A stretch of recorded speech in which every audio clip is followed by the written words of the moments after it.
Students, कैसे हैं आप सभी। आशा है कि आप सब अच्छे होंगे और अपनी तैयारी कर रहे होंगे।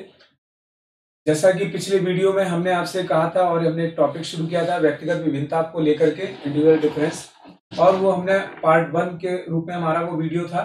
और आज हम, जैसा कि आप स्क्रीन पर देख पा रहे हैं, व्यक्तिगत विभिन्नता के रूप में आज हमारा जो वीडियो होगा वो उसका पार्ट 2 होगा। और हम ये देखेंगे कि कल का जो हमारा पार्ट 1 था उसमें क्या चीजें हमने की थी और आज हमारे इसमें हम और आगे क्या समझने जा रहे हैं।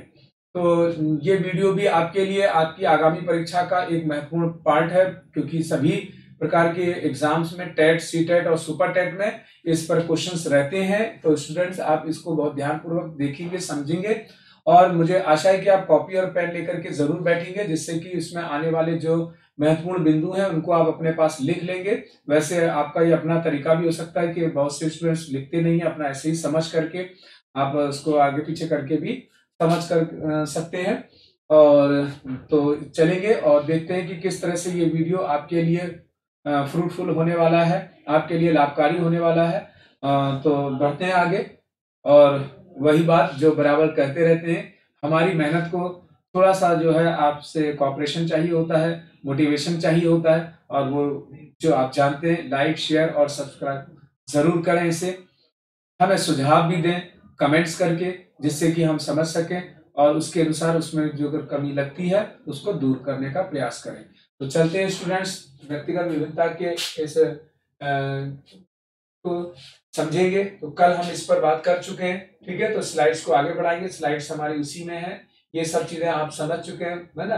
तो हम लोग आगे बढ़ते हैं। तो मैं एक काम करता हूं, क्योंकि कुछ स्टूडेंट्स अगर पिछला वीडियो हमारा नहीं देख पाए हैं, तो हम यहाँ से शुरू करेंगे जल्दी से।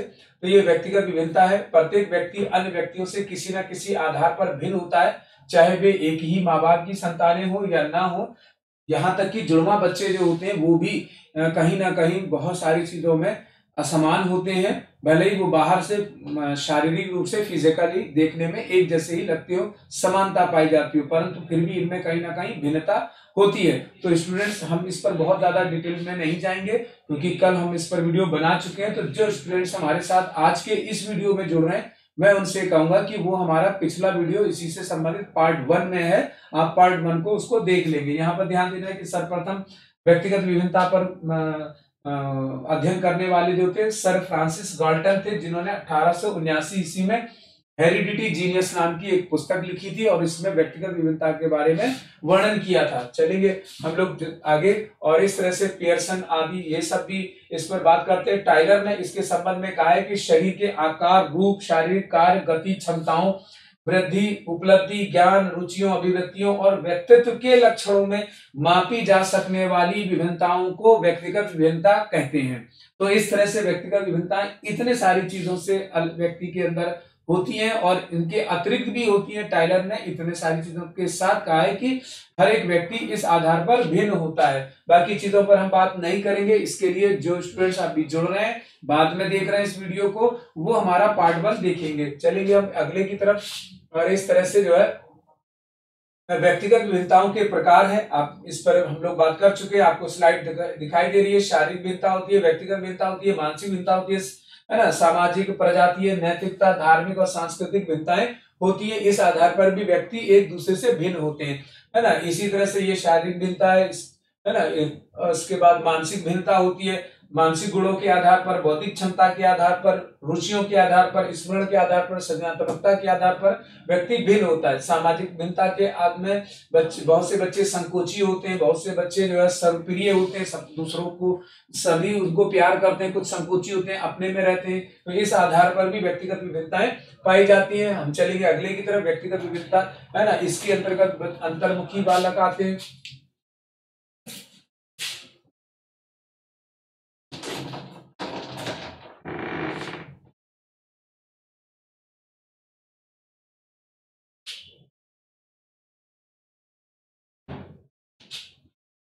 तो इस तरह से जैसे कि यहाँ अंतर्मुखी बालक हैं, है ना, होते हैं, बहिर्मुखी बालक होते हैं, इस और उभयमुखी बालक होते हैं। तो इस तरह से जो है ये जो है इस आधार पर व्यक्तित्व भिन्नता पाई जाती है ना। इंट्रोवर्ट होते हैं, एक्सट्रोवर्ट होते हैं, जैसा आप चित्र में भी देख पा रहे हैं। इसके बाद व्यक्तित्व के आधार पर जैसे अभी हमने बात की, अंतर्मुखी, बहिर्मुखी और उभयमुखी प्रकार के बच्चे होते हैं। अंतर्मुखी मितभाषी होते हैं, एकाकी होते हैं, कम मित्रता होती है इनकी, कम सहयोग की भावना होती है, ज्यादातर अपने से मगन रहते हैं। कुछ बहिर्मुखी जो होते हैं वाक्पटु होते हैं, बहुत ज्यादा वाचाल होते हैं, बोलने में मिलनसार होते हैं, मित्र अधिक होते हैं इनको, और लोकप्रिय होते हैं। और ये जो होते हैं इनमें इनकी और इनकी दोनों की विशेषता पाई जाती है। तो चलिए अगले की तरफ, और यह हमारे कुछ मल्टीपल चॉइस क्वेश्चन है, इसको आप बाद में देख लीजिएगा हमारी फर्स्ट वीडियो में, ठीक है। ये मल्टीपल चॉइस हर एक के बाद हम इस पर प्रैक्टिस करते हैं, ये हो चुका है। अगले पर हम चलेंगे और हमारा आएगा अब पार्ट 2। तो पार्ट 2 में हम व्यक्तिगत विभिन्नता के रूप में ये देखेंगे कि कौन कौन सी व्यक्तिगत विभिन्नताओं की और ऐसी चीजें थी जो कि हमें अध्ययन करना था और जो कल हम इस पर बात नहीं कर पाए थे। तो आज का हमारा वीडियो इसी से संबंधित होगा। आप स्टूडेंट्स जो आज आ रहे हैं उनसे रहेगा कि वो इस पर इसके लिए पार्ट 1 देखें, और अब पार्ट 2 हम यहाँ से शुरू करेंगे। और लाइक, शेयर और सब्सक्राइब तो आपको करना ही करना होगा, हम आपसे करवा ही लेंगे, और हमें उम्मीद है कि आप हमारे ये काम आप जरूर करेंगे। वीडियो देख अंत तक जरूर बने रहिएगा और जरूर देखिएगा, ताकि आपके लिए बहुत सी महत्वपूर्ण चीजें इसमें आने जा रही है। तो सबसे पहले अब जो हम बात करेंगे इस वीडियो में, व्यक्तिगत विभिन्नता को प्रभावित करने वाले कारकों पर बात करेंगे। कि व्यक्तिगत विभिन्नताएं तो हमने जल्दी से एक रिवीजन की तरह से समझ लिया। अब बात करेंगे कि व्यक्तिगत विभिन्नताओं को प्रभावित करने वाले कारक कौन कौन से होते हैं। तो व्यक्तिगत विभिन्नता को प्रभावित करने वाले कारकों में सबसे पहले वंशानुक्रम, सबसे ज्यादा जरूरी है वंशानुक्रम, और उसके बाद वातावरण। एक ही माता पिता, वंशानुक्रम के अंतर्गत कहा गया था कि एक ही माता पिता की संतानें अलग अलग होती हैं, है ना, रंग रूप आदि से भी अलग होती हैं, आकार प्रकार से अलग होती हैं। एक माँ बाप की संतानों में एक बालक जो है उसकी हाइट उसके पिता के समान 6.25 फीट है, तो हो सकता है कि दूसरे बालक की हाइट जो है अपनी माता के समान 5.5 सवा 5 फीट ही रह जाए, वो आकार में छोटा हो जाए, ठीक है। तो लंबाई में, आकार में, रंग में, रूप में, सभी में अंतर पाया जाता वंशानुक्रम के आधार पर। यहाँ तक के जुड़वा बच्चों में वंशानुक्रमिक रूप से इसमें भी उनके अंदर बहुत सारी ऐसी असमानताएं होती है जो दिखाई देती हैं, जिसको हम विभिन्नताएं कहते हैं। और वातावरण के अनुसार एक बालक किसी जगह पर उसका पालन पोषण हो रहा है, दूसरे का किसी अन्य जगह पर हो रहा है, तो इस आधार पर भी इनमें व्यक्तिगत विभिन्नताएं पाई जाती हैं और ये इनको प्रभावित करते हैं, ठीक है।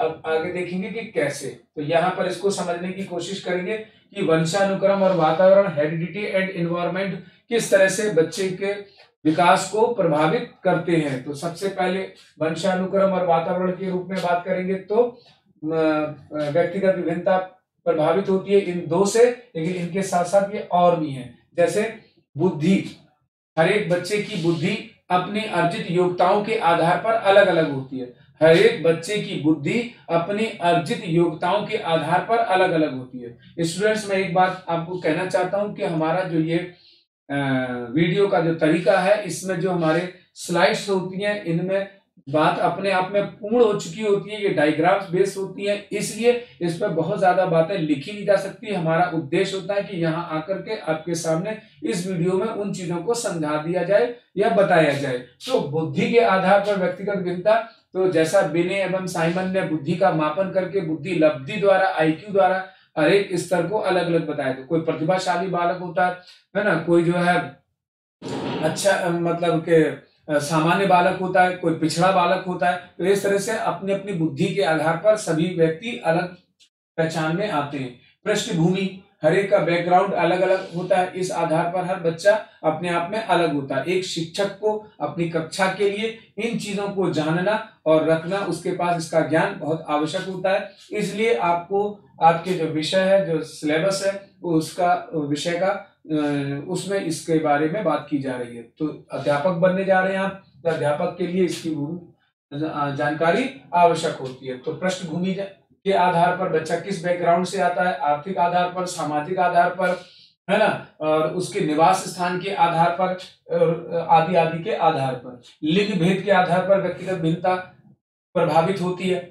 लिंग भेद के आधार पर वो कैसे प्रभावित होती है कि हम इनमें भेद करते हैं। इसको अगर आपको समझना है लिंग भेद के आधार पर, तो इसके लिए लैंगिक मुद्दे का हमारा वीडियो पिछला आ चुका है, आप इसको पढ़ सकते हैं। समाज के लैंगिक मुद्दे, समाज में किस तरह से लिंग को, जेंडर को आधार बना करके हम एक पूर्वाग्रह अपने मस्तिष्क में बैठा लेते हैं, या उससे ग्रसित होते हैं लोग कि अगर बालिका है या लड़की है या महिला है तो ये अमुक अमुक कार्य कर सकती है या नहीं कर सकती है, और ये बालक है तो अमुक अमुक कार्य कर सकता है या नहीं कर सकता है। तो इस तरह से लिंग भेद के आधार पर हम इस आधार पर स्त्री पुरुष का भेद करते हैं। जाति प्रजाति के आधार पर जब हम भिन्नता देखते हैं तो इसका प्रभाव पड़ता है व्यक्ति के ऊपर। लोग अपने समाज के में इस तरह की इसको स्टेटस बना लेते हैं, है ना, और इसकी उपलब्धि और इसका बखान करते हैं, और इस आधार पर व्यक्तित्व पर या व्यक्तिगत भिन्नता प्रदर्शित होती है।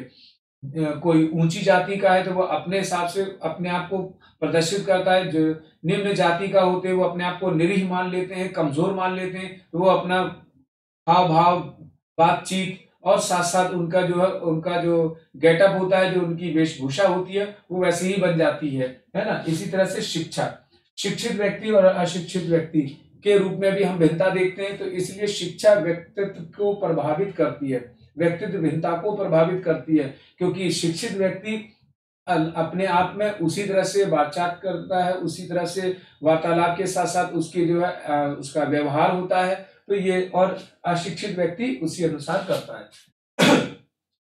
अभी क्षमता, हर एक की अपनी क्षमता, कैपेसिटी अलग होती है उस कार्य को करने की, और कार्य को करने की क्षमता के आधार पर भी व्यक्तिगत भिन्नताएं पता चलती हैं और प्रभावित होती हैं। स्वास्थ्य, कोई व्यक्ति हमेशा रोगी बना रहता है, कोई व्यक्ति हमेशा स्वस्थ रहता है, तो जो स्वस्थ होते हैं वो अपने उसी हिसाब से अपने आप को दिखाई देते हैं, और अगर व्यक्ति रोगी होगा तो उसके व्यक्तिगत भिन्नता अपने आप प्रदर्शित हो जाती है। तो इस तरह से मूल रूप से वंशानुक्रम और वातावरण है, और उनके ये सभी प्रकार हैं। चलेंगे अगले की तरफ, बात करेंगे वंशानुक्रम किस तरह से हमारी व्यक्तिगत भिन्नता को प्रभावित करता है, या बालक की व्यक्तिगत भिन्नता को प्रभावित करता है।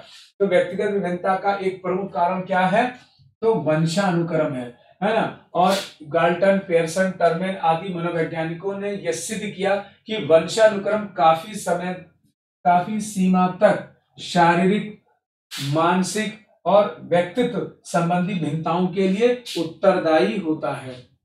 ठीक, तो इस तरह से व्यक्तित्व भिन्नता पर गाल्टन, पियर्सन, टर्मेन जैसे मनोवैज्ञानिक ये मानते हैं कि वंशानुक्रम काफी सीमा तक शारीरिक, मानसिक और व्यक्तित्व संबंधी भिन्नताओं के लिए प्रभावित करता है। बिल्कुल सही बात है। जो बच्चा अपने माता पिता से जैसे गुण लेकर के आएगा उसी के अनुसार उस बच्चे का इस पर प्रभाव पड़ेगा। हमने वंशानुक्रम के रूप में आपको पहले भी समझाया हुआ है कि वंशागति कैसे होती है।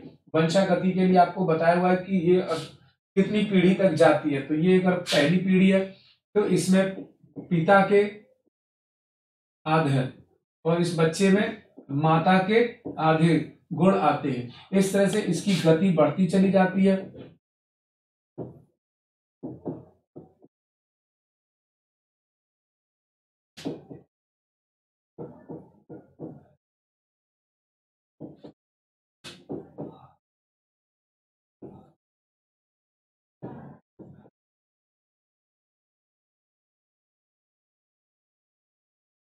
यही चीज नीचे भी होगी।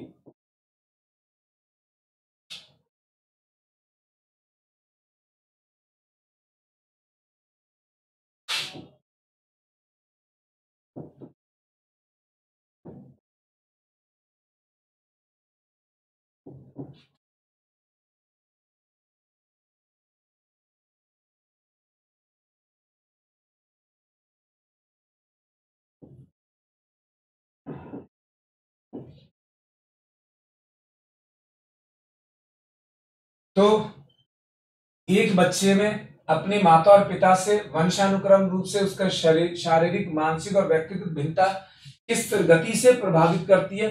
तो इस गति से माता पिता के जो गुण है वो बच्चे में आधे पिता से और आधे माता से आते हैं। अब बच्चे के पिता के आधे जो होते हैं 50% इस 50% का 100%, 100% से जो गति चलती है वो 1/4, 1/8, 1/16, 1/32, 1/64 के रूप में आगे बढ़ती है। इसके बाद 1/28 अगर हम कर देंगे तो वो बच्चे के अंदर न तो शरीर के रूप में उसका कोई प्रभाव देखा जाएगा। इसको अगर हम आगे बढ़ा दें 1/28 कर दें 128, 1/128 कर दें तो ये जो है इसके ऊपर कोई प्रभाव इस पर नहीं डालेगी। तो पिता के दादा दादी के, परदादा परदादी के, सगर दादा सगर दादी के, जगर दादा जगर दादी, नगर दादा नगर दादी के ये जो क्रम है ये बच्चे के ऊपर इसका प्रभाव डालते हैं। तो अगर इसमें से इस चौथी पीढ़ी के यानी यहां से बच्चा 5वीं पीढ़ी, ये इधर से गिनेंगे तो 5वीं हो जाएंगे और यहां से चौथी पीढ़ी हो जाएंगे, तो इनके अंदर मान लीजिए कि इनकी जो है ये रंग इनका गेहुआ था और इधर से इनमें से ऐसा नहीं था, तो हो सकता है कि बच्चा अगर गेहुए रंग का है तो इसका प्रभाव यहाँ से इसके रूप में है। उनकी हाइट 6 फीट थी, बाकी इन सभी की हाइट 5.25 फीट रही या आगे पीछे 5.5 से 5.25 फीट के बीच में रही, लेकिन बच्चा यहाँ पर 6 फीट गया तो और माता भी इतनी लंबी नहीं है, तो फिर बच्चे के ऊपर यहाँ से इसका प्रभाव कहीं ना कहीं परिलक्षित हो सकता है। तो 7 पीढ़ी तक के बच्चों पर प्रभाव देखे जाते हैं, ये वंशागति कहलाती है। वंशागति कहीं ना कहीं वंशानुक्रम हेरिडिटी होती है और हेरिडिटी बच्चों के शारीरिक, मानसिक और व्यक्तित्व के को प्रभावित करती है। इनमें से पढ़े लिखे और बुद्धि के आधार पर भी बच्चे पर इसका प्रभाव पड़ेगा। यही क्रम माता के क्रम में भी चलता है। चलिए अगले की तरफ, और नेक्स्ट स्लाइड पर होगी वंशानुक्रम में जैसा आप देख पा रहे हैं बच्चे की बुद्धि पर प्रभाव पड़ता है, शारीरिक लक्षणों पर प्रभावित करती है, व्यक्तिगत विभिन्नता है ना, व्यवसायिक योग्यता पर प्रभावित करती है। वंशानुक्रम के रूप में जिनके भी पीढ़ी दर पीढ़ी व्यापार हो रहा था तो उस बच्चे पर व्यापारिक गुण का प्रभाव देखा जाएगा। अगर बच्चे के अंदर के परिवार के पीछे की पीढ़ी के कई पीढ़ी तक टीचर थे तो उसका प्रभाव देखा जाएगा, राजनेता थे तो उसका प्रभाव दिखाई दे सकता है। तो इस तरह से व्यवसायिक योग्यता, मूल शक्तियां अर्थात मूल प्रवृत्तियों का प्रभाव होता है, सामाजिक स्थितियों का और चरित्र का प्रभाव भी देखा जाता है। कहा जाता है कि चरित्रहीन माता पिता की संतानें चरित्रहीन होती हैं, ऐसा समानता के आधार पर लाइक बिगेट्स लाइक के अंतर्गत कहा जाता है। लेकिन इसी का दूसरा भाग भी है जिसमें यह कहा जाता है कि हमेशा ऐसा नहीं होता कि पहलवान का बच्चा पहलवान ही हो, तो ये भी व्यक्तिगत विभिन्नता पर प्रभावित करती है। चलेंगे अगले की तरफ और वातावरण की बात करेंगे। व्यक्तिगत विभिन्नताओं का एक प्रमुख कारण वातावरण भी है। हमारे भौतिक वातावरण का व्यक्तित्व पर प्रभाव स्पष्ट रूप से देखा जा सकता है। गर्म वातावरण के लोग श्याम रंग के मतलब काले रंग के होते हैं, काले रंग के होते हैं, है ना, तो और कम फुर्तीले होते हैं, जबकि ठंडे प्रदेशों के लोग गोरे होते हैं, है ना, श्वेत होते हैं और अधिक फुर्तीले होते हैं। तो ये भी एक प्रभाव देखा जाता है व्यक्तिगत विभिन्नता के रूप में वातावरण का। ठीक है, स्लम बस्ती में रहने वाले बच्चे अधिकांशतः ऐसा मान लिया जाता है या वहां पैदा होने वाले बच्चे वातावरण के अनुसार चरित्रहीन हो जाते हैं, अपराधी हो जाते हैं, अन्य प्रकार के गलत क्रियाकलापों में लिप्त पाए जाते हैं, जबकि किसी पॉश एरिया में सभ्य लोगों के बीच में, शिक्षित लोगों के बीच में रहने वाले बच्चे हमेशा अच्छे और किसी उपलब्धि प्राप्त करते हैं। तो ये भी वातावरण का प्रभाव बच्चे की व्यक्तिगत विभिन्नता पर पड़ता है। चलिए इसको इस रूप में डायग्राम में देखने की कोशिश करेंगे। वातावरण का मानसिक रूप से विकास होता है, जैसा बच्चा जहां होगा जिस वातावरण में उसका उस पर वैसा ही प्रभाव पड़ेगा। शारीरिक विकास, बच्चे को जिस तरह का वातावरण मिलेगा वह वैसे ही उसका शारीरिक विकास भी होगा। व्यक्तित्व का विकास, उसकी पर्सनालिटी भी उसी के वातावरण के अनुसार डेवलप होगी। उसका स्वास्थ्य भी वातावरण के गंदे और स्लम और प्रदूषित एरिया में रहने वाले लोगों का स्वास्थ्य अच्छा नहीं होगा तो उसकी व्यक्तिगत विभिन्नता पर इसको प्रभावित करेगा। बुद्धि का प्रभाव भी इसी तरह से देखा जाता है। मानसिक विकास और बुद्धि लगभग मिलती जुलती चीजें हैं और सामाजिक विकास तो सबसे ज्यादा वातावरण के रूप में प्रभावित करता है। तो इस तरह से ये सारी चीजें बच्चे के विकास को, व्यक्तिगत विभिन्नता को प्रभावित करती हैं और उसको दर्शाती हैं। चलिए अगले स्लाइड की तरफ, और अगला होगा व्यक्तिगत विभिन्नताओं के माप की विधियां। कि व्यक्तिगत विभिन्नताओं की माप कैसे की जाती है उसमें कौन कौन सी विधियां हम प्रयोग में लेते हैं परीक्षा में, इस पर बहुत महत्वपूर्ण प्रश्न रहते हैं, इनको ध्यान रखने की जरूरत है। तो सभी स्टूडेंट इस चीज को समझ रहे होंगे कि सबसे पहला है ये कि बुद्धि परीक्षण द्वारा, बुद्धि परीक्षण द्वारा, ठीक है, by intelligence test, by intelligence test, बुद्धि परीक्षण द्वारा। बुद्धि परीक्षण द्वारा व्यक्तित्व भिन्नता मापी जाती है, क्योंकि प्रत्येक बालक बौद्धिक दृष्टिकोण से कैसा होता है, भिन्न होता है ना। तो बुद्धि लब्धि प्राप्त करके इसको मापा जाता है। अभिरुचि परीक्षण द्वारा, है ना। तो दूसरा है अभिरुचि परीक्षण द्वारा। अभिरुचि यानी बाय इंटरेस्ट टेस्ट, बच्चे का इंटरेस्ट किस चीज में कैसा है उसको मापन करके, तो अभिरुचि द्वारा बालकों की कार्य व रुचि को ज्ञात किया जाता है। इससे क्या करते हैं, बच्चे के कार्य को और रुचि को ज्ञात करते हैं। दूसरी बात है कि उपलब्धि परीक्षण द्वारा, इस विधि के द्वारा शैक्षिक भिन्नता का पता लगाया जाता है कि बच्चे ने कितना अचीव किया। तो बाय अचीवमेंट टेस्ट, स्कूल आदि में इसका परीक्षण किया जाता है। मूल्यांकन द्वारा, अवलोकन द्वारा, आकलन द्वारा हम बच्चे का क्या करते हैं, उपलब्धि प्राप्त करते हैं। संवेगात्मक परीक्षण द्वारा भी व्यक्तिगत विभिन्नता का पता लगाया जाता है कि बालकों के विभिन्न संवेगों का अध्ययन करके उनकी व्यक्तिगत भिन्नता का पता लगाया जाता है। तो संवेगों का अध्ययन, संवेग एक प्रकार सीधे सीधे क्या है, व्यवहार है, व्यवहार है ना। तो व्यवहारों पर का अध्ययन करके भी हम उसका पता लगाते हैं कि कौन सा बच्चा किस प्रकार का एटीट्यूड या व्यवहार कर रहा है और कैसा है।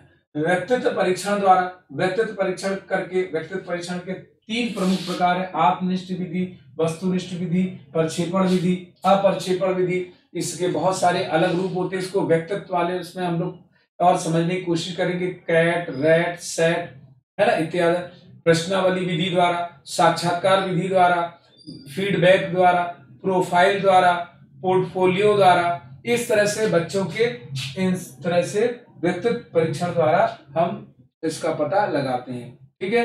तो वस्तुनिष्ठ प्रश्न दे करके, मुक्त अंत वाले प्रश्नों के माध्यम से, है ना, अंत मुक्त प्रश्न वालों के माध्यम से बच्चों से प्रश्न पूछ करके हम उसके व्यक्तित्व का परीक्षण करते हैं और उसके आधार पर, ठीक है, तो व्यक्तिगत और सामूहिक रूप से इसका अध्ययन किया जाता है और इस परीक्षण के द्वारा हम व्यक्तिगत भिन्नता का पता लगाते हैं, ठीक है।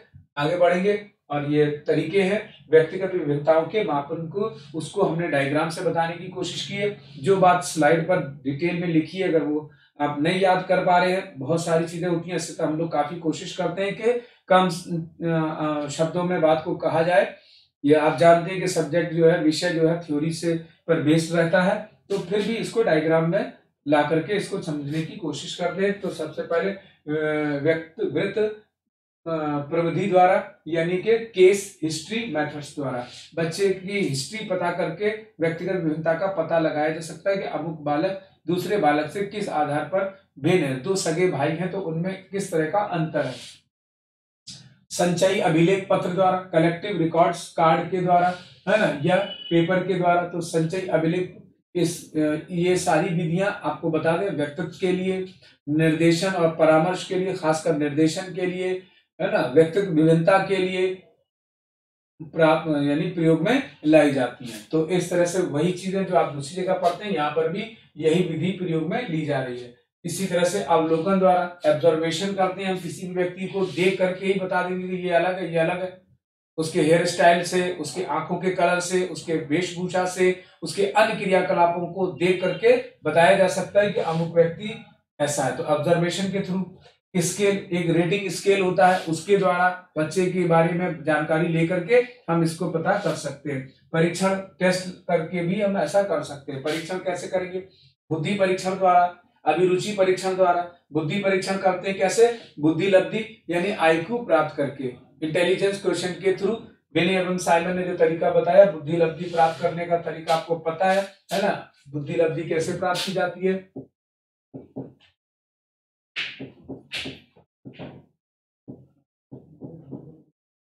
बुद्धि लब्धि बराबर क्या होता है, मानसिक आयु बटे वास्तविक आयु, वास्तविक आयु गुणा 100। ठीक, और इस तरह से जो है हम इसके द्वारा क्या करते हैं, व्यक्तित्व का मापन करते हैं। तो बुद्धि लब्धि, मानसिक आयु, वास्तविक आयु गुणा 100 करके हम बुद्धि लब्धि प्राप्त कर सकते हैं।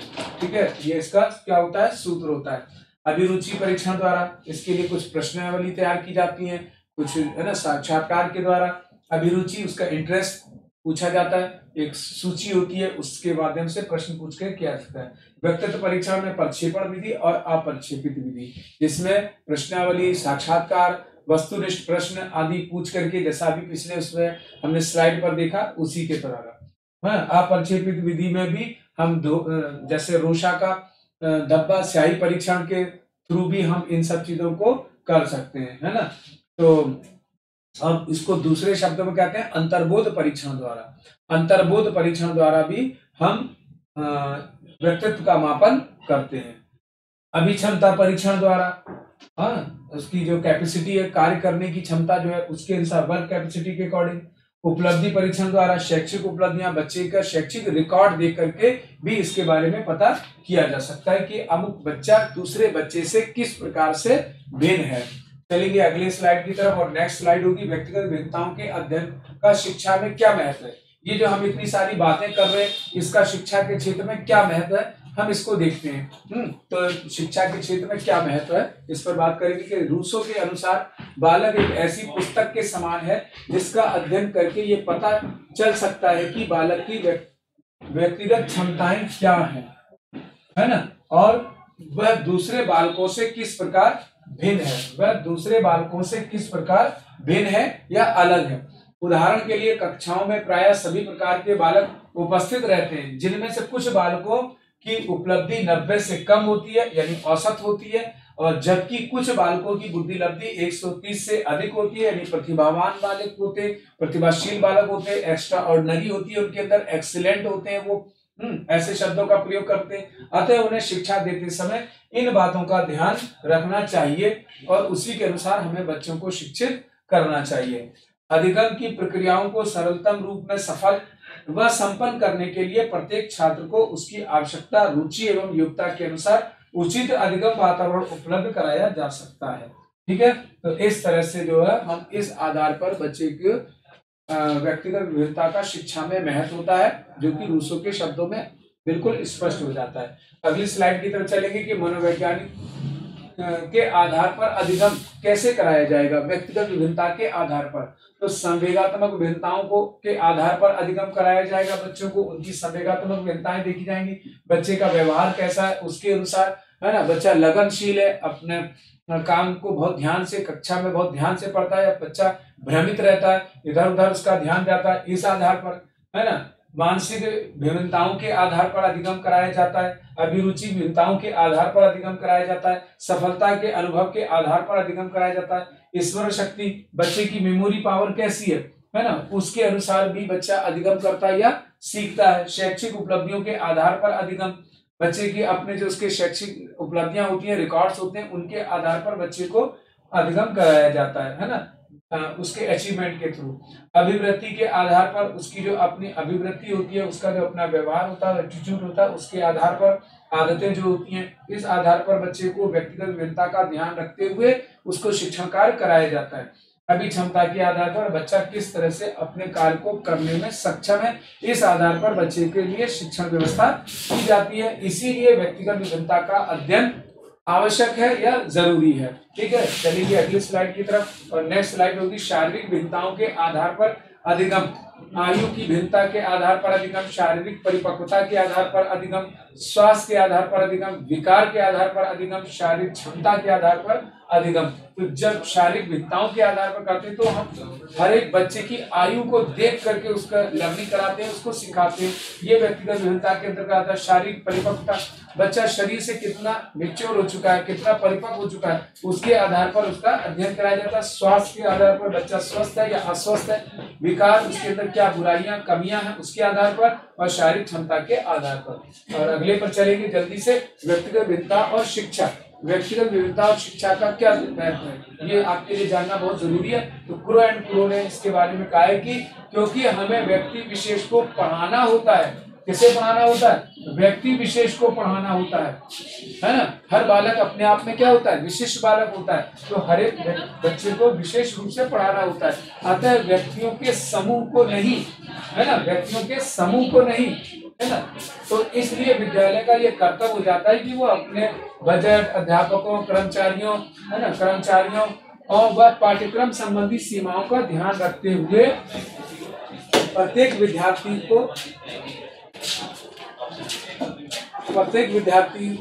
को चाहे वह दूसरों से कितना भी भिन्न क्यों ना हो, विद्या अर्जन करने के समुचित अवसर प्रदान करने चाहिए। तो इसलिए हमें शिक्षा के क्षेत्र में इसकी आवश्यकता पड़ती है। व्यक्तिगत विभिन्नता का शिक्षा के क्षेत्र में महत्व है और हमें इसका ध्यान रखना चाहिए। चलिए अगली स्लाइड की तरफ, और नेक्स्ट होगा व्यक्तिगत विभिन्नताओं को ध्यान में रखते हुए शिक्षण प्रक्रिया में निम्न बातों का ध्यान रखना अति महत्वपूर्ण हो जाता है। क्या हो जाता है कि छात्रों का वर्गीकरण किस आधार, व्यक्तिगत विभिन्नता के आधार पर हम करते हैं, है ना। कक्षा को सीमित आकार व्यक्तिगत विभिन्नता के आधार पर देते हैं। अध्यापन की विधियां इस आधार पर हम बनाते हैं। पाठ्यक्रम का समायोजन करते हैं इस आधार पर। गृह कार्य को दिया जाता है इसी आधार पर। व्यक्तिगत विभिन्नता के आधार पर गृह कार्य दिया जाना चाहिए। व्यवसायिक निर्देशन के आधार पर गृह कार्य दिया जाना चाहिए। शारीरिक शिक्षा के आधार पर और विशिष्ट कार्यक्रम अथवा विधियों के समावेशन के आधार पर हमें शिक्षा देनी चाहिए। इसलिए व्यक्तिगत विभिन्नता को ध्यान में रख करके शिक्षण प्रक्रिया में निम्न बातों का ध्यान रखना आवश्यक होता है। अगली स्लाइड की तरफ चलेंगे और वो हो गए हमारे, जैसा आप समझते हैं और जानते हैं, क्या मल्टीपल चॉइस क्वेश्चन, जिसमें कि अब हम देखेंगे व्यक्तिगत विभिन्नता के आधार पर विभिन्न प्रकार के प्रश्नों को। तो सबसे पहला प्रश्न आ रहा है कि एक कक्षा में व्यक्तिगत विभिन्नताओं के क्षेत्र हो सकते हैं। कैसे हो सकते हैं? सीखने के, रुचियों के, चरित्र के, इन सभी के। तो स्वाभाविक सी बात है कि व्यक्तिगत विभिन्नता के आधार पर क्या हो सकते हैं? कक्षा के क्षेत्र सीखने के हो सकते हैं, रुचियों के आधार पर अलग हो सकते हैं, चरित्र के आधार पर अलग हो सकते हैं। तो इसलिए इसका आंसर क्या हो जाएगा? इन सभी के द्वारा। ठीक है, अगले पर चलेंगे और नेक्स्ट क्वेश्चन होगा अभियोक्ताओं के संबंध में सही कथन क्या है ना, किया गया है, क्या कौन सा है? तो सीखने की क्षमता का नाम अभियोक्ता है। क्या सीखने की क्षमता का नाम अभियोक्ता होता है? ये हो नहीं सकता। समायोजन करने की क्षमता का नाम अभियोक्ता है। संचित तार्किकता की क्षमता का नाम अभियोक्ता है, या फिर उपयुक्त सभी? तो कहेंगे कि अभियोक्ता के संबंध में सही कथन यह है कि ये सभी अभियोक्ता है। सीखने की क्षमता का नाम भी अभियोक्ता है, समायोजन करने की क्षमता का नाम भी अभियोक्ता है, संचित तार्किकता की क्षमता का नाम भी अभियोक्ता होता है। इस तरह से सभी, इसका आंसर भी क्या होगा? उपरोक्त सभी। नेक्स्ट की तरफ चलेंगे और अगला है व्यक्तिगत विभिन्नता के मिलने के संबंध में एक अध्यापक की भूमिका होनी चाहिए। व्यक्तिगत विभिन्नता के मिलने के संबंध में एक अध्यापक की भूमिका कैसी होनी चाहिए? क्या व्यक्ति के दृष्टिकोण, अभिरुचि और योग्यता को जानने का प्रयास होना चाहिए, या फिर व्यक्ति आधारित पाठ्यक्रमों को उनकी आवश्यकता के अनुसार जानने की कोशिश होनी चाहिए, या इनमें से कोई नहीं है, या इनमें से दोनों? तो भाई सीधी सी बात है कि व्यक्तिगत विभिन्नता के मिलने के संबंध में अध्यापक की भूमिका होती है कि व्यक्तिगत दृष्टिकोण और अभिरुचि की योग्यता को जानना एक अध्यापक के लिए क्या है? जरूरी है। व्यक्तिगत आधारित पाठ्यक्रमों को उसकी आवश्यकता के अनुसार जानने की कोशिश करनी चाहिए। दोनों अपने आप में सही है, इसलिए इसका आंसर कहां से आएगा? इससे आएगा, ये उपरोक्त दोनों। ठीक, अगले पर चलेंगे और नेक्स्ट क्वेश्चन होगा हमारा कि एक अध्यापक किसी भी समूह में समुदाय आधारित व्यक्तिगत विभिन्नताओं को समझ सकता है। एक अध्यापक किसी भी समूह में समुदाय आधारित व्यक्तिगत विभिन्नताओं को कैसे समझ सकता है? गृह कार्य के आधार पर समझ सकता है, आंखों के संपर्क के आधार पर समझ सकता है, भाषा और अभिव्यक्ति के आधार पर समझ सकता है, या बुद्धि के आधार पर? तो स्वाभाविक बात है कि एक अध्यापक किसी भी समूह के समुदाय आधारित व्यक्तिगत विभिन्नता को कैसे समझ सकता है? तो उसके द्वारा बोली जाने वाली भाषा और उसकी जो अभिव्यक्ति है, जो एक्सप्रेशन है, उसके आधार पर वो उसको समझ सकता है। तो भाषा और अभिव्यक्ति के आधार पर एक अध्यापक बच्चे को उसके समुदाय के आधार पर पहचान सकता है। चलिए अगले की तरफ और नेक्स्ट क्वेश्चन होगा जो एग्जाम के लिए आपका वेरी इंपॉर्टेंट क्वेश्चन है। ये भी प्रजातिगत व्यक्तिगत विभिन्नताओं को समझने में निम्न में से क्या मददगार साबित नहीं होता है? मैंने पिछली क्लास में भी बताया था, पहले भी, कि प्रश्नों पर ये बहुत ध्यान देंगे, नहीं की तरफ भी जाएंगे। तो जैसे शाब्दिक व अशाब्दिक संप्रेषण, मूल्य व्यवस्था, अधिगम की प्रक्रिया एवं विभिन्न व्यवस्थाएं या बुद्धि। तो प्रजातिगत व्यक्तिगत विविधताओं को समझने में निम्न में से क्या मददगार साबित नहीं होता? तो बुद्धि से मददगार साबित नहीं होती है, शेष होती है। जैसे कि किसी व्यक्ति के शारीरिक रूप से उसकी पहचान करने में हम किस चीज को कसौटी पर नहीं रखते, शेष को रखते हैं। बालों का कलर देखते हैं कि पीकिंग मानव का बाल ऐसे थे, नीग्रोड के बाल घुंघरैले थे तो उनके खड़े बाल थे, माथा चौड़ा था, होंठ मोटे थे, लंबाई थी, शरीर का गठन ऐसा था, सब कुछ एक चीज, नाक लंबी थी, रंग गोरा गेहुआ काला था, कान को कसौटी पर नहीं रखते हैं। तो ठीक इसी तरह से प्रजातिगत व्यक्तिगत विभिन्नताओं को समझने के लिए क्या मददगार साबित नहीं होता? बुद्धि नहीं होती। बाकी क्या है? शाब्दिक और अशाब्दिक संप्रेषण, वो बोलता कैसे, कैसे शब्द, मूल व्यवस्था उसकी क्या है, उसके अपने जो मूल है वो क्या है ना। और अधिगम की प्रक्रियाएं एवं विभिन्न व्यवस्थाएं जो होती हैं, इस आधार पर बच्चा अलग या व्यक्ति अलग नजर आ रहा है प्रजाति पर। तो ये हम व्यक्तिगत विभिन्नता के संदर्भ में अध्ययन करते हैं। चलिए अगले क्वेश्चन की तरफ। शिक्षार्थी व्यक्तिगत विविधता प्रदर्शित करते हैं, अतः शिक्षक को परीक्षाओं की संख्या बढ़ा देनी चाहिए, सीखने के विधिक अनुभवों को उपलब्ध कराना चाहिए, अधिगम की एक समान गति पर बल देना चाहिए, कठोर अनुशासन सुनिश्चित करना चाहिए। तो शिक्षार्थी व्यक्तिगत विभिन्नता प्रदर्शित करते हैं, अतः शिक्षक को क्या करना चाहिए? तो उस परीक्षाओं की संख्या बढ़ाने से काम नहीं चलेगा, अधिगम की एक समान गति पर बल देने से काम नहीं चलेगा, कठोर अनुशासन से भी काम नहीं चलेगा। तो स्वाभाविक काम किससे चलेगा? सीखने के विभिन्न अनुभवों को उपलब्ध कराना, जो अलग अलग तरीके हैं सीखने के, उसको उपलब्ध कराना चाहिए शिक्षक को। तो इस तरह से इसका आंसर हो जाएगा आपका, सीखने के विभिन्न अनुभवों को उपलब्ध कराना चाहिए। ठीक है, चलेंगे अगले प्रश्न की तरफ और हमारा 7वां प्रश्न होगा, अध्यापन के समय अध्यापक को निम्नलिखित में से किसका सर्वाधिक ध्यान रखना चाहिए? तो अध्यापन के समय अध्यापक को निम्नलिखित में से सबसे ज्यादा किसका ध्यान रखना चाहिए? विद्यार्थियों की पारिवारिक पृष्ठभूमि का, विषय वस्तु का, व्यक्तिगत विभिन्नता का, या विद्यार्थियों की आयु का। हमारा विषय क्या है, आज का टॉपिक क्या है? हम इंडिविजुअल डिफरेंस पर बात कर रहे हैं, हम व्यक्तिगत विविधता पर बात कर रहे हैं। तो शिक्षक को भी अपनी कक्षा में सबसे ज्यादा ध्यान किस बात का रखना चाहिए कि मेरी कक्षा में भिन्न भिन्न स्तर के बालक पढ़ रहे हैं। तो स्वाभाविक बात है कि हमारा आंसर क्या हो जाएगा? व्यक्तिगत विभिन्नता हो जाएगा। ठीक है, चलिए अगले प्रश्न की तरफ। और अगला प्रश्न होगा कि अभिवृत्ति संप्रत्यय हैं। अभिवृत्ति संप्रत्यय कैसे संप्रत्यय हैं? संज्ञानापरक है, क्रियापरक है, संवेगात्मक है, या सभी। तो अभिवृत्ति, जब कोई भी बच्चा अपना व्यवहार करता है, एटीट्यूड करता है, तो उसका संप्रत्यय, उसके डोमेन कौन कौन से हो सकते हैं? तो कंपोनेंट्स हैं उसके, संज्ञानापरक होते हैं, उसको अपना बोध होता है, क्रियापरक होते हैं, अपने क्रियाकलापों को करता है, संवेगात्मक भी होते हैं। तो इसलिए इसका आंसर हो जाएगा ये सभी। ठीक है, अगले की तरफ चलेंगे। अगला 9वां प्रश्न होगा, एक कक्षा में 2 वर्षीय विद्यार्थी है, यह स्थिति उत्पन्न करती है कि क्या? विद्यार्थियों के मध्य सामंजस्य की समस्या, विद्यार्थी शिक्षण अधिगम प्रक्रिया में बाधा होती है उसको, अध्यापक में कुंठा, सीखने के समृद्ध संसाधन। एक कक्षा में 2 वर्षीय विद्यार्थी है तो यह स्थिति क्या उत्पन्न करेगी? इंटीजर डिफरेंस के रूप में उसको सीखने के बहुत सारे समृद्ध विकसित साधन उपलब्ध कराने पड़ेंगे। विद्यार्थियों के मध्य सामंजस्य की समस्या, ये एक समस्या है, लेकिन सबसे ज्यादा जरूरी जो है 2 वर्ष के बच्चे के लिए सामंजस्य नहीं, ज्यादा सीखने के जो संसाधन उसको दिए जा रहे हैं, वो उससे सीख पा रहा है या नहीं सीख पा रहा है। तो इसलिए ये आंसर आपका हो जाएगा सीखने के समृद्ध संसाधन। 10वें प्रश्न की तरफ चलेंगे कि वह कथन जो व्यक्तिगत विभिन्नता के संदर्भ में सत्य नहीं है वो क्या है? यहाँ पर भी शब्द आ गया नहीं है ना। वह कथन जो व्यक्तिगत विभिन्नता के संदर्भ में सत्य नहीं है, क्या सत्य नहीं है?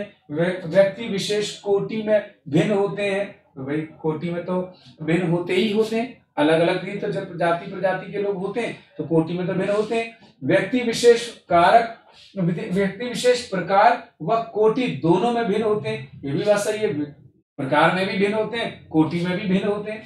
व्यक्ति विशेष प्रकार में भिन्न होते हैं, बात ये भी सही है। व्यक्ति विशेष ना तो कोटि और ना ही प्रकार में भिन्न होते हैं, ऐसा नहीं है, वे प्रकार में भी भिन्न होते हैं, कोटि में भी भिन्न होते हैं। इसलिए आंसर हो जाएगा आपका ये शेष आंसर, यानी बातें अपने आप में ठीक है। चलिए अगले प्रश्न की तरफ, थोड़ा सा बड़ा है। हम में से कुछ लोग कुछ जो लंबे हैं तथा कुछ जो छोटे हैं, कुछ जो गोरे हैं तथा कुछ जो काले हैं, कुछ लोग मजबूत हैं तथा कुछ लोग कमजोर हैं। ये कथन के स्थापित सिद्धांत पर आधारित है। थोड़ा यहाँ पर वतन लिख गया है, इसको ध्यान देंगे, है ना। यहाँ पर कथन होगा, ठीक है, ये कथन है, ये वतन नहीं है, प्रिंटिंग मिस्टेक है। कथन के स्थापित सिद्धांत पर आधारित है। तो बुद्धि व लैंगिक भिन्नता पर, बुद्धि व प्रजाति की भिन्नता पर, व्यक्तिगत भिन्नता पर, व्यक्तिगत प्रगतिशील भिन्नता पर।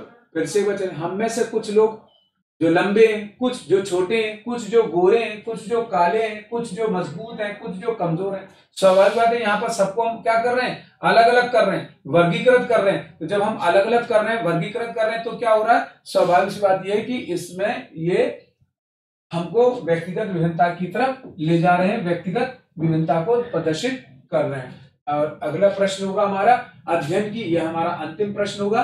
अध्ययन की दृष्टि से व्यक्तिगत विभिन्नताओं का महत्व है। विद्यार्थियों की व्यक्तिगत शिक्षण व्यवस्था का, व्यक्तिगत रुचियों के अनुसार गृह कार्य देने का, विद्यार्थियों का समरूप समूहों में वर्गीकरण का, या उपरोक्त सभी। तो स्वाभाविक सी बात है कि अध्ययन की दृष्टि से व्यक्तिगत विभिन्नताओं का महत्व सभी का होता है। विद्यार्थियों की व्यक्तिगत शिक्षा व्यवस्था के लिए भी होता है। व्यक्तिगत रुचियों के अनुसार गृह कार्य देना चाहिए, बिल्कुल बात सही है। व्यक्तिगत भिन्नता के अंतर्गत हर बच्चे को उसके अनुसार, उसकी रुचियों के अनुसार गृह कार्य दिया जाता है। विद्यार्थियों का समरूप समूह में वर्गीकरण भी किया जाता है। तो इसका आंसर क्या हो जाएगा, उपरोक्त सभी। ठीक है, ये सब सही है, इसलिए आंसर हो जाएगा ये। ठीक, तो इस तरह से स्टूडेंट्स, ये हमारा आज के जो कुछ क्वेश्चंस थे, एमसीक्यूज थे, जो हमने आज हल किए, समझा। तो इस तरह से हम आज के जो हमारा ये सारे क्वेश्चंस थे, आपको ये वीडियो में पसंद आए होंगे और आपके लिए का उपयोगी होंगे, मुझे ऐसा आशा और उम्मीद है। और मैं इसी आशा उम्मीद के साथ अगले वीडियो तक के लिए आपसे विदा लेंगे, और आशा करते हैं कि आप इस वीडियो को आप अपने आत्मसात करा होगा, आपने समझा होगा, हमारी मेहनत को आप सार्थक बनाएंगे, इसको लाइक, शेयर और सब्सक्राइब करके। इसी के साथ आपसे विदा लेते हैं आज के इस वीडियो के लिए। बहुत बहुत धन्यवाद। जय हिंद, जय भारत।